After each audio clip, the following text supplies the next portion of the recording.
Okay class, अब देखो यहाँ पे मैंने क्वेश्चन लिखा है सेकंड क्वेश्चन, ठीक है। अब यहाँ पे मैं आपको पूरा मेथड एक साथ सॉल्व करके बताऊँगी, ठीक है। तो मुझे यहाँ पे फाइंड करना है जनरल सोल्यूशन। तो जनरल सोल्यूशन है ये आपके पास सेकेंड ऑर्डर डिफरेंशियल इक्वेशन है, ठीक है, क्योंकि इसमें डबल डैश वो डले हुए, तो it's mean second order differential equation.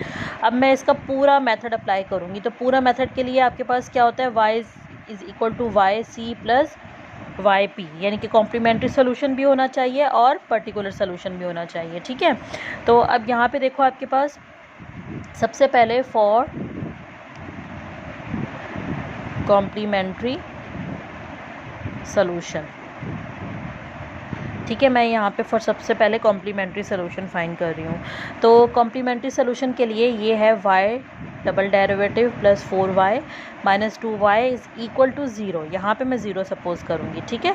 और इसको मैं कर दूँगी D square Y plus 4dy minus 2y equal to 0। अब इन सब में y कॉमन है, तो ये हो गया D square plus 4d minus 2 is equal to 0. Y is not equal to 0 because it's a function.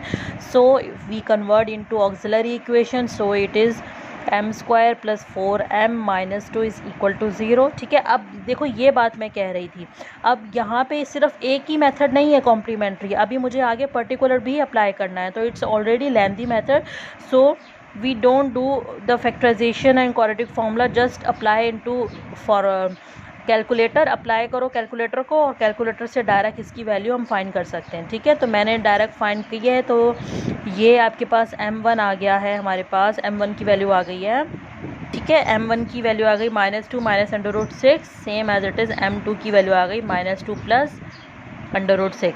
अब देखो दोनों वैल्यूज़ रियल भी हैं और डिस्टिंक्ट भी हैं, डिफरेंट भी हैं, ये प्लस है और ये माइनस है। So we apply first case Y C is equal to c1 e की power -2 minus √6। It's no need कि आप यहाँ पे इसको पूरा जो है वो वैल्यूज़ लिखो, आप इसको पॉइंट सॉल्व करके पॉइंट में भी लिख सकते हो, ठीक है। प्लस c2 e की पावर -2 प्लस √6, ये हो गया आपका कॉम्प्लीमेंट्री सोल्यूशन, ठीक है। अब मुझे बनाना है पर्टिकुलर सोल्यूशन। पर्टिकुलर सोल्यूशन के लिए वाई पी, पहले मैं पूरा क्वेश्चन लिख देती हूँ, ठीक है, ताकि लिखने में आसानी हो जाए, ठीक है। पर्टिकुलर के लिए हमें क्या देखना होता है, पर्टिकुलर के लिए हमें इक्वल टू के बाद देखना होता है कि फंक्शन किस तरह का है। देखो फंक्शन क्या है, क्वाड्रेटिक फंक्शन है, क्वाड्रेटिक फंक्शन है। तो क्वाड्रेटिक की जनरल इक्वेशन क्या है, ax² plus bx plus c। हम ये जनरल क्यों देखते हैं, क्योंकि हमें फॉर्मूला बनाना होता है, yp बनाना होता है, ठीक है। तो yp क्या हो जाएगा, क्योंकि क्वाड्रेटिक है, ax² plus bx plus c। अच्छा एक चीज़ मैं आप लोगों को बता दूं, ax² plus bx plus c ये पूरा क्वाड्रेटिक इक्वेशन है ना।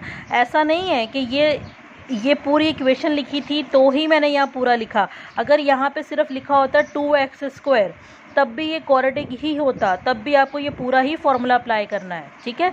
जैसे वहाँ पे मैंने फर्स्ट क्वेश्चन करवाया था लीनियर, तो लीनियर में सिर्फ एक टर्म थी आपके पास mx, तो लेकिन मैंने फॉर्मूला पूरा लिखा था mx प्लस c। तो यहाँ पे अगर इतना होगा तब भी आपको ये पूरा ही फॉर्मूला अप्लाई करना होगा, ठीक है। तो ये तो क्वेश्चन ही ऐसा है कि पूरा ही आया हुआ है, तो इसलिए पूरा ही मैंने यहाँ पे लिखा हुआ है, ठीक है। अब देखो यहाँ पे हम डेरिवेटिव कितने लेंगे वो हमें यहाँ देखना है। यहाँ पे हाईएस्ट डेरिवेटिव सेकंड है, तो सबसे पहले हम इसका फर्स्ट डेरिवेटिव ले लेते हैं विद रिस्पेक्ट टू x। तो ये हो गया x² का डेरिवेटिव 2x, तो यानी कि ये हो गया 2ax प्लस bx का डेरिवेटिव यहाँ पे हो गया b, और c का डेरिवेटिव क्या हो गया 0। Same as it is double derivative ले लो विद रिस्पेक्ट टू x, तो ये हो गया 2a और b का डेरिवेटिव 0। ये तीनों चीज़ें हमने ले ली हैं डेरिवेटिव, इन तीनों चीज़ों को इस क्वेश्चन में पुट कर दो, और ये क्वेश्चन कैसा बन जाएगा यहाँ पे देखो, ठीक है। देखो क्वेश्चन कैसा बन जाएगा आपके पास, क्वेश्चन क्या था, y double derivative plus 4y single derivative minus 2y, ठीक है, और इक्वल टू हमारे पास था 2x² माइनस 3x प्लस 6, यही था क्वेश्चन। अब यहाँ पे हमने क्योंकि पर्टिकुलर सोल्यूशन बनाना है, तो इसको हमने यहाँ पे y के साथ p लगा दिया। yp डबल डेरिवेटिव हमारे पास क्या आया, yp डबल डेरिवेटिव, ये जो अभी हमने यहाँ पे डेरिवेटिव लिया है 2a, yp डबल डेरिवेटिव आ गया हमारे पास 2a प्लस 4 सिंगल डेरिवेटिव क्या आया 2ax प्लस b -2, और yp की जगह पे 2ax² plus bx plus c और इज़ इक्वल टू ये पूरी equation 2x² minus 3x plus 6। ठीक है, अब इस पूरे को सॉल्व करके लिखते हैं आसान आराम से। ये हो जाएगा आपके पास 2a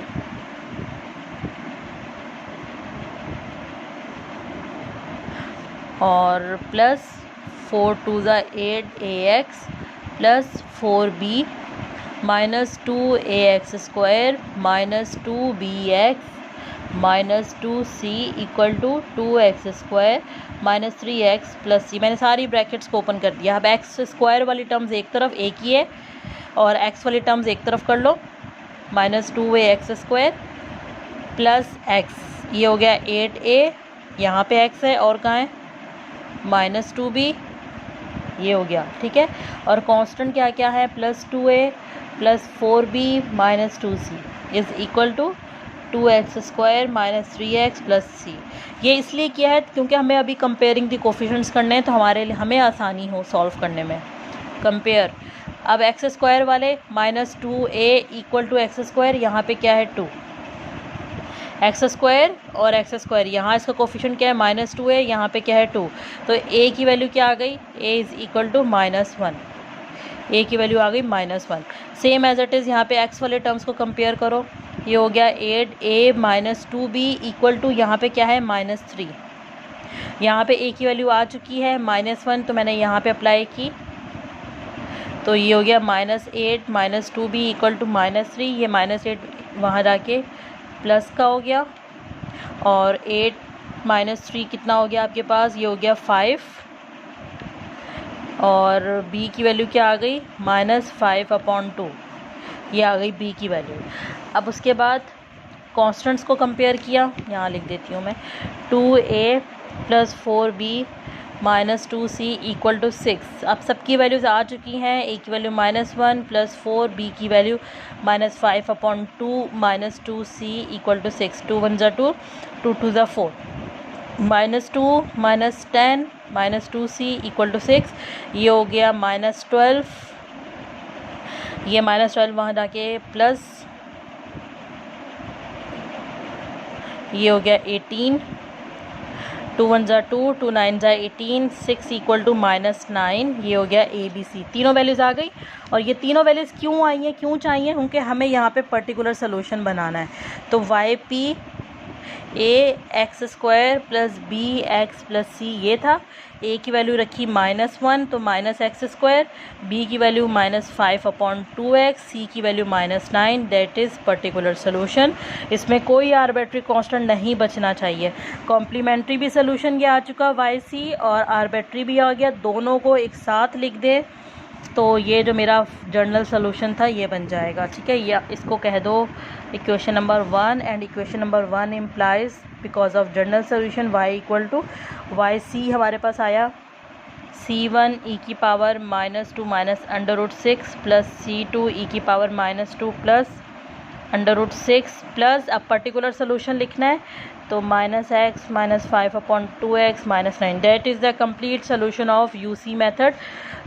यहाँ से देख सकते हैं C1 C2 is arbitrary constant, जो कि बताता है कि सेकेंड ऑर्डर डिफरेंशियल इक्वेशन है और कॉम्प्लीमेंट्री सोल्यूशन है, और ये हमारे पास पर्टिकुलर सोल्यूशन है। दोनों को ऐड करके लिखा, क्या बन गया हमारे पास जनरल सोल्यूशन, यानी कि complete method of UC। Clear है यहाँ पे सबको? अब